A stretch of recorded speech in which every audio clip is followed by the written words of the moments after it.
ആർട്ടിഫിഷ്യലായ ഒരു ജീവിയെ നമുക്ക് ഉൽപ്പാദിപ്പിക്കാൻ സാധിച്ചാലോ? അതായത് ഭൂമിയിൽ ഉണ്ടായിട്ടില്ലാത്ത ഒരു ജീവി, മനുഷ്യരുടെ ഇഷ്ടാനുസരണം മനുഷ്യർ നിർമ്മിച്ചെടുത്ത ഒരു ജീവി. അത് സാധ്യമായാലോ? പറഞ്ഞു വരുന്നത് റോബോട്ടിനെ കുറിച്ചൊന്നുമല്ല, ശരിക്കുമുള്ള സെല്ലുകൾ കൊണ്ട് തന്നെ സൃഷ്ടിക്കപ്പെട്ട ജീവിയെക്കുറിച്ച് തന്നെയാണ്.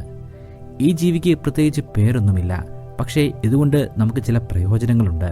ഇന്നത്തെ വീഡിയോ മനുഷ്യന്റെ തലച്ചോറുമായും ന്യൂറോൺ സെല്ലുകളുമായും ബന്ധപ്പെട്ടതാണ്.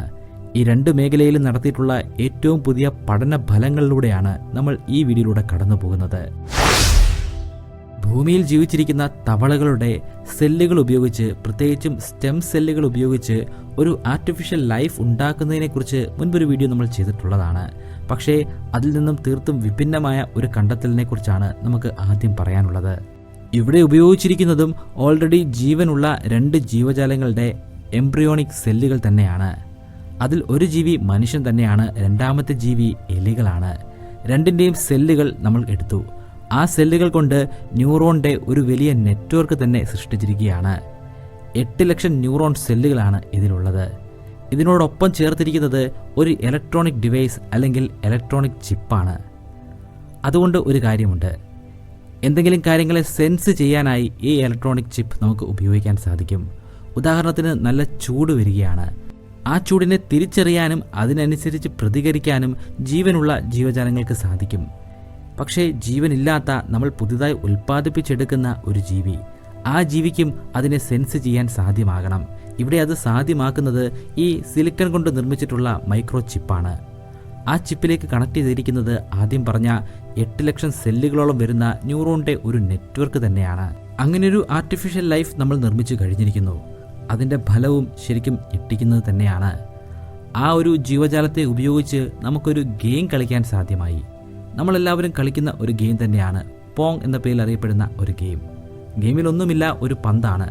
ആ പന്ത് താഴേക്ക് വരുമ്പോൾ നമ്മുടെ കയ്യിലുള്ള പാഡൽ ഉപയോഗിച്ച് അതിനെ തട്ടി വീണ്ടും മുകളിലേക്ക് ഉയർത്തുക. ഇതിങ്ങനെ തുടർന്നുകൊണ്ടേയിരിക്കും. നമ്മൾ നമ്മുടെ ഫോണിലും മറ്റും കളിക്കുന്ന ഗെയിം തന്നെയാണ്. പക്ഷേ അത് നമുക്ക് കളിക്കാൻ സാധിക്കണമെങ്കിൽ അതിനെ സെൻസ് ചെയ്യാൻ നമുക്ക് സാധിക്കണം. അതിനനുസരിച്ച് നമ്മുടെ ന്യൂറോൺ സെല്ലുകളുടെ സഹായത്താൽ പ്രതികരിക്കാനും സാധ്യമാകണം. ഇവിടെ ഒരു ജീവനുമില്ലാത്ത ഒരു ജീവി, അതിന് ശരിക്കും ജീവൻ വെച്ചിരിക്കുകയാണ്.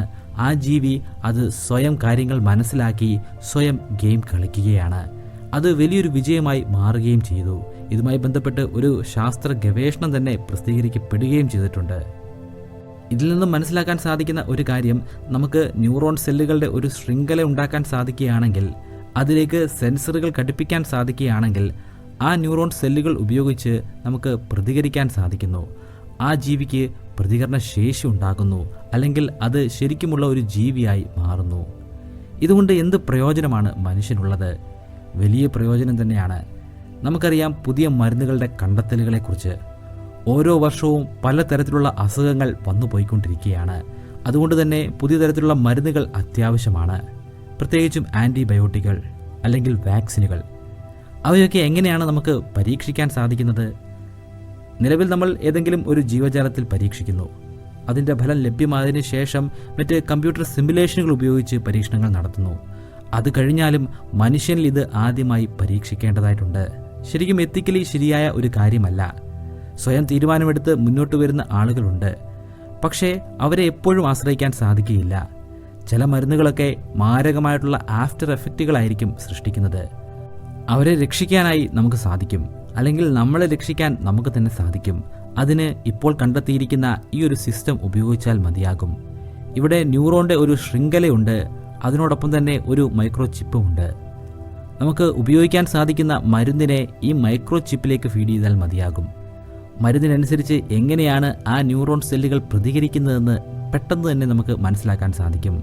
മോശമായ രീതിയിലാണെങ്കിൽ വേണ്ട മാറ്റങ്ങൾ വരുത്താനും പുതിയ മരുന്നുകൾ വികസിപ്പിക്കാനും സാധ്യമാകുന്നു. ഇനിയിപ്പോൾ നല്ല രീതിയിൽ നടക്കുന്ന ഒരു പരീക്ഷണമാണെങ്കിൽ അത് നേരിട്ട് മനുഷ്യരിലേക്ക് ഉപയോഗിക്കാനും സാധിക്കും.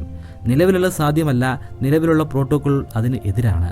പക്ഷേ ഇത് വിജയിക്കുകയാണെങ്കിൽ പ്രോട്ടോക്കോളിൽ തന്നെ മാറ്റങ്ങൾ വരുത്താൻ സാധിക്കും. ഇതിൻ്റെ അടുത്തതായി നടപ്പിലാക്കാൻ പോകുന്ന പരീക്ഷണം കുറച്ചുകൂടെ രസകരമായിട്ടുള്ള ഒരു പരീക്ഷണമാണ്. ഇതിനെ നമുക്ക് ഒരു തലച്ചോറെന്ന് തന്നെ പറയാൻ സാധിക്കും.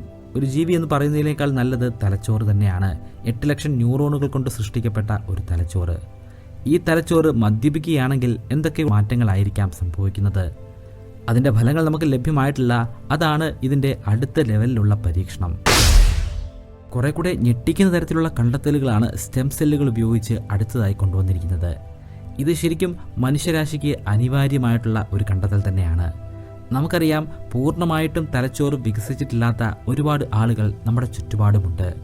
പല രീതിയിൽ യാതനകൾ അനുഭവിക്കുന്ന അവരെയും അവരുടെ മാതാപിതാക്കളെയും നമ്മൾ ഒരുപാട് തവണ കണ്ടിട്ടുമുണ്ട്.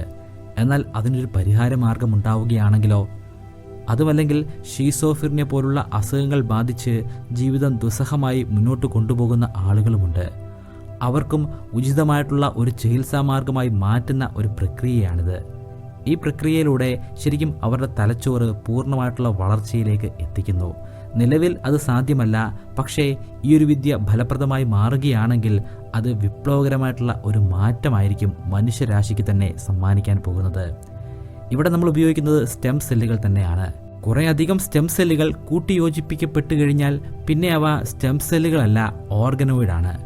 ഓർഗനോയിഡിനെ നമുക്ക് ഒരു ഓർഗൻ്റെ മിനിയേച്ചറായി എടുക്കാൻ സാധിക്കും. അങ്ങനെയാണെങ്കിൽ തലച്ചോറിൻ്റെ ഒരു മിനിയേച്ചർ രൂപം തന്നെ നമുക്ക് ഈ സ്റ്റെം സെല്ലുകൾ ഉപയോഗിച്ച് നിർമ്മിക്കാം. അത് നിർമ്മിക്കുകയാണെങ്കിൽ എന്താണ് ഒരു പ്രയോജനമുണ്ട്. ഇത് നമുക്ക് എലികളുടെ തലച്ചോറിൽ സ്ഥാപിക്കാം. പൂർണ്ണമായിട്ടും വളർച്ചയെത്തിയ എലികളെയാണ് ഇതിനുവേണ്ടി തിരഞ്ഞെടുക്കുന്നത്. പൂർണ്ണമായി വളർച്ചയെത്തിയെന്ന് പറയുമ്പോൾ അവയുടെ തലച്ചോറും പൂർണ്ണമായിട്ടുള്ള വളർച്ചയിൽ എത്തിയിട്ടുണ്ടാകും. ഇവിടെ നമ്മൾ ആദ്യം വികസിപ്പിച്ചെടുത്ത മിനിയേച്ചർ സ്ഥാപിക്കുന്നു. അവയുടെ നിലവിലുള്ള തലച്ചോറിനോട് ചേർന്ന് തന്നെ. ആ തലച്ചോറിന് യാതൊരു വിധത്തിലുള്ള അപകടവും സൃഷ്ടിക്കാതെ നമുക്കത് സ്ഥാപിക്കാൻ സാധിക്കും. തലച്ചോറിൻ്റെ മിനിയേച്ചർ രൂപത്തിലുള്ള ഓർഗനോയിഡ് അത് പൂർണ്ണമായിട്ടും വികസിച്ച ഒരു തലച്ചോറല്ല, അത് അപൂർണമാണ്. അപൂർണമായിട്ടുള്ള ആ തലച്ചോറ് പൂർണ്ണമായ വളർച്ചയെത്തിയ തലച്ചോറുമായി കൂട്ടിയോജിപ്പിക്കപ്പെടുമ്പോൾ അവിടെ വലിയ മാറ്റങ്ങൾ സംഭവിക്കുന്നു. വളർച്ചയെത്താത്ത തലച്ചോറിന് മാറ്റങ്ങൾ സംഭവിച്ച് അത് വളർച്ചയിലേക്ക് കുതിക്കുന്നു. സാധാരണഗതിയിൽ അത് സാധ്യമല്ല. തലച്ചോറ് വളരേണ്ട ഒരു ഘട്ടമുണ്ട്. ആ വികസനം നടന്നില്ലെങ്കിൽ പിന്നീട് അത് നടക്കുക അസാധ്യമായ കാര്യമാണ്. പക്ഷേ പൂർണ്ണമായ വളർച്ചയെത്തിയ തലച്ചോറുമായി അപൂർണമായ തലച്ചോറ് കൂട്ടിയോജിപ്പിക്കുകയാണെങ്കിൽ പൂർണ്ണമല്ലാത്ത തലച്ചോറ് പൂർണ്ണമായി മാറുമെന്ന് ഒരു ശാസ്ത്രീയമായ തിയറിയുണ്ട്. പക്ഷേ അത് പരീക്ഷിച്ചാൽ മാത്രമേ നമുക്കത് പ്രാവർത്തികമാക്കാൻ സാധിക്കുകയുള്ളൂ. അത് പ്രാവർത്തികമാക്കാനുള്ള ഒരു സുവർണ അവസരമാണ് ഈ പരീക്ഷണം. ഇത് ഏറ്റവും കൂടുതൽ പ്രയോജനമാകാൻ പോകുന്നത് ടിമോത്തി സിൻഡ്രം എന്ന അസുഖം ബാധിച്ച കുട്ടികളെയാണ്. ടിമോത്തി സിൻഡ്രത്തിൻ്റെ പ്രധാനപ്പെട്ട ലക്ഷണം ഓട്ടിസത്തിൻ്റെ ലക്ഷണങ്ങൾ തന്നെയാണ്. അതുകൊണ്ട് തന്നെ പലരും അത് ഓട്ടിസമായി തെറ്റിദ്ധരിക്കാറുണ്ട്. പക്ഷേ ഓട്ടിസം പോലെയല്ല ടിമോത്തി സിൻഡ്രം. ടിമോത്തി സിൻഡ്രം ബാധിച്ചാൽ അധിക നാൾ ആ കുട്ടിക്ക് ആയുസ് ഉണ്ടാകുന്നതല്ല. പക്ഷേ ആ തലച്ചോറിൽ ഇത്തരത്തിലുള്ള ഒരു ശസ്ത്രക്രിയ നടത്തുകയാണെങ്കിൽ ഒരുപക്ഷെ നമുക്ക് ആ കുട്ടിയുടെ ജീവൻ രക്ഷിക്കാൻ സാധിച്ചെന്ന് വരാം. രക്ഷിക്കും എന്ന് മാത്രമല്ല, സാധാരണഗതിയിൽ ജീവിക്കുന്ന ഒരു കുട്ടിയായി ആ കുട്ടി വളർന്നു വരാനുള്ള സാധ്യതയുമുണ്ട്. അടുത്തതായി ഒരു ജീനുമായി ബന്ധപ്പെട്ടിട്ടുള്ള കണ്ടെത്തലാണ്. വിചിത്രമായ ഒരു പേരാണ് ആ ജീനിനുള്ളത്. അതിൻ്റെ പേരിൽ മാത്രമല്ല ഈ വിചിത്രം, അതിനുമപ്പുറം അതിൻ്റെ സ്വഭാവത്തിലുമുണ്ട്. ആ ജീനിൻ്റെ സാന്നിധ്യം കാരണമാണ് മനുഷ്യരുടെ തലച്ചോറ് മറ്റുള്ള തലച്ചോറുകളിൽ നിന്നുമൊക്കെ വ്യത്യസ്തമായി നിലനിൽക്കുന്നത്. ജീനിൻ്റെ പേര് മറ്റൊന്നുമല്ല ARHGAP11B എന്നാണ്. മനുഷ്യനെ മറ്റുള്ള ജീവികളിൽ നിന്നും വ്യത്യസ്തമാക്കുന്ന പ്രധാനപ്പെട്ട ഘടകം മനുഷ്യൻ്റെ തലച്ചോറ് തന്നെയാണെന്ന് നമുക്ക് ഒരു തർക്കവുമില്ലാതെ പറയാം. അങ്ങനെയാണെങ്കിൽ ആ തലച്ചോറ് നിർമ്മിച്ചിരിക്കുന്ന ന്യൂറോൺ സെല്ലുകൾക്കും പ്രത്യേകതയുണ്ട്. ആ ന്യൂറോൺ സെല്ല് കാരണമാണ് തലച്ചോർ ഇപ്രകാരമുള്ളത്. അതങ്ങനെയാകാനുള്ള കാരണം എന്താണ്? മനുഷ്യൻ്റെ തലച്ചോറിനെ അല്ലെങ്കിൽ മനുഷ്യൻ്റെ ന്യൂറോൺ സെല്ലുകളെ വ്യത്യസ്തമായിട്ടുള്ള ന്യൂറോൺ സെല്ലുകൾ ആക്കി മാറ്റുന്നതിൽ ARHGAP11B എന്ന ജീനിന് വലിയ പ്രാധാന്യമാണുള്ളത്. ഈ ജീൻ ചിമ്പാൻസികളുടെ തലച്ചോറിലില്ല. ഇനിയിപ്പോൾ നമ്മൾ ചിമ്പാൻസികളുടെ തലച്ചോറിൽ ആ ജീൻ വെച്ച് കൊടുക്കുകയാണെങ്കിലോ, ആ ജീൻ കാരണം തീർച്ചയായിട്ടും ന്യൂറോണിന് മാറ്റങ്ങൾ സംഭവിക്കുന്നു. ചുരുക്കി പറയുകയാണെങ്കിൽ ചിമ്പാൻസികൾ കുറച്ചുകൂടി മിടുക്കരായിട്ടുള്ള ഒരു ചിമ്പാൻസിയായി മാറുന്നു. മനുഷ്യരുടെ ഒരൊറ്റ സ്പീഷീസിൽ മാത്രമേ ഇപ്പോൾ നിലവിലുള്ളൂ. അങ്ങനെയാണെങ്കിൽ നമുക്ക് പുതിയൊരു സ്പീഷീസ് സ്വന്തമായിട്ട് ഉൽപ്പാദിപ്പിക്കാൻ പോലും സാധ്യമായേക്കും. പക്ഷേ അത് അങ്ങനെ ഉറപ്പിച്ച് പറയാനും സാധിക്കുകയില്ല. കാരണം ഈ പരീക്ഷണങ്ങൾ അതിൻ്റെ തുടക്കഘട്ടത്തിൽ മാത്രമാണ് ഇപ്പോൾ നിൽക്കുന്നത്. ചിമ്പാൻസിലേക്ക് നേരിട്ട് ഈ പരീക്ഷണം നടത്തിയിട്ടില്ല. ഇപ്പോൾ നടത്തിയിരിക്കുന്നത് നമ്മൾ രണ്ടാമത് പറഞ്ഞ പരീക്ഷണം പോലെ തന്നെയാണ്.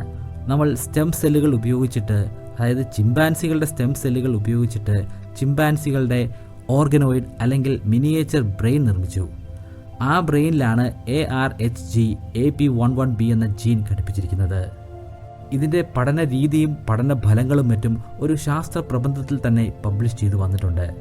Organoid single cell genomic atlas uncovers human specific features of brain development എന്നാണ് ആ ജേണലിൻ്റെ പേര്.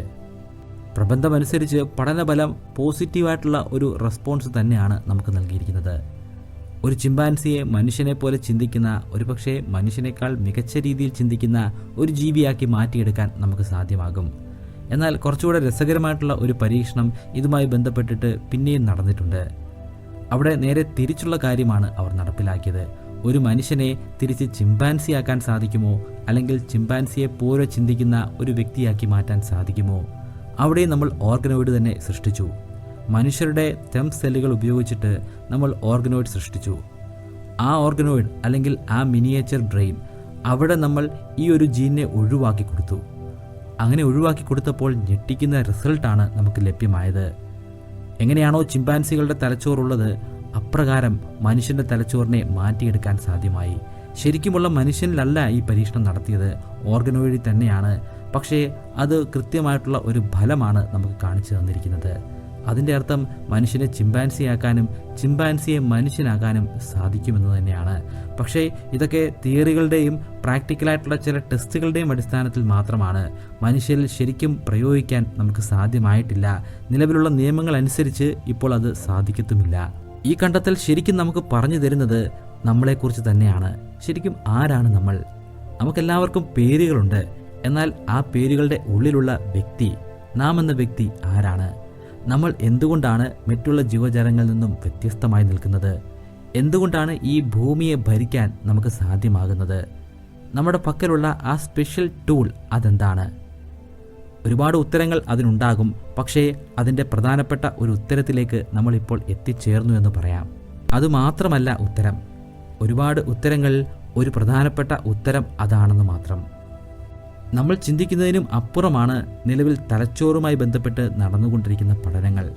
ഇതിൻ്റെ ഫലങ്ങളെല്ലാം ഒടുവിൽ നമ്മളെ എവിടെ കൊണ്ട് എത്തിക്കുമെന്ന് നേരിട്ട് കണ്ടു തന്നെ മനസ്സിലാക്കാം. തലച്ചോറുമായി ബന്ധപ്പെട്ട് നടപ്പിലാക്കിക്കൊണ്ടിരിക്കുന്ന പരീക്ഷണങ്ങളെക്കുറിച്ച് ഇനിയും ഒരുപാട് കാര്യങ്ങൾ പറയാനുണ്ട്. ഇനി ഒരുപാട് കാര്യങ്ങൾ കണ്ടെത്താനുണ്ട്. അതിൻ്റെയൊക്കെ പരീക്ഷണങ്ങൾ നടന്നുകൊണ്ടിരിക്കുകയാണ്. അതൊക്കെ വരുന്ന മുറയ്ക്ക് ഈ ചാനൽ തന്നെ നിങ്ങൾക്ക് താല്പര്യമുണ്ടെങ്കിൽ അപ്ഡേറ്റ് ചെയ്യുന്നതാണ്. നിങ്ങൾക്ക് ഈ വീഡിയോ ഇഷ്ടപ്പെട്ടു എന്ന് പ്രതീക്ഷിക്കുന്നു. ഇഷ്ടപ്പെട്ടെങ്കിൽ ചാനൽ സബ്സ്ക്രൈബ് ചെയ്യാൻ മടിക്കാതിരിക്കുക. നിങ്ങൾക്കും ഈ ചാനലിൻ്റെ ഭാഗമാകണോ? അങ്ങനെയാണെങ്കിൽ സബ്സ്ക്രൈബ് ബട്ടണോട് ചേർന്ന് കാണുന്ന ജോയിൻ ബട്ടണിൽ ക്ലിക്ക് ചെയ്യുക.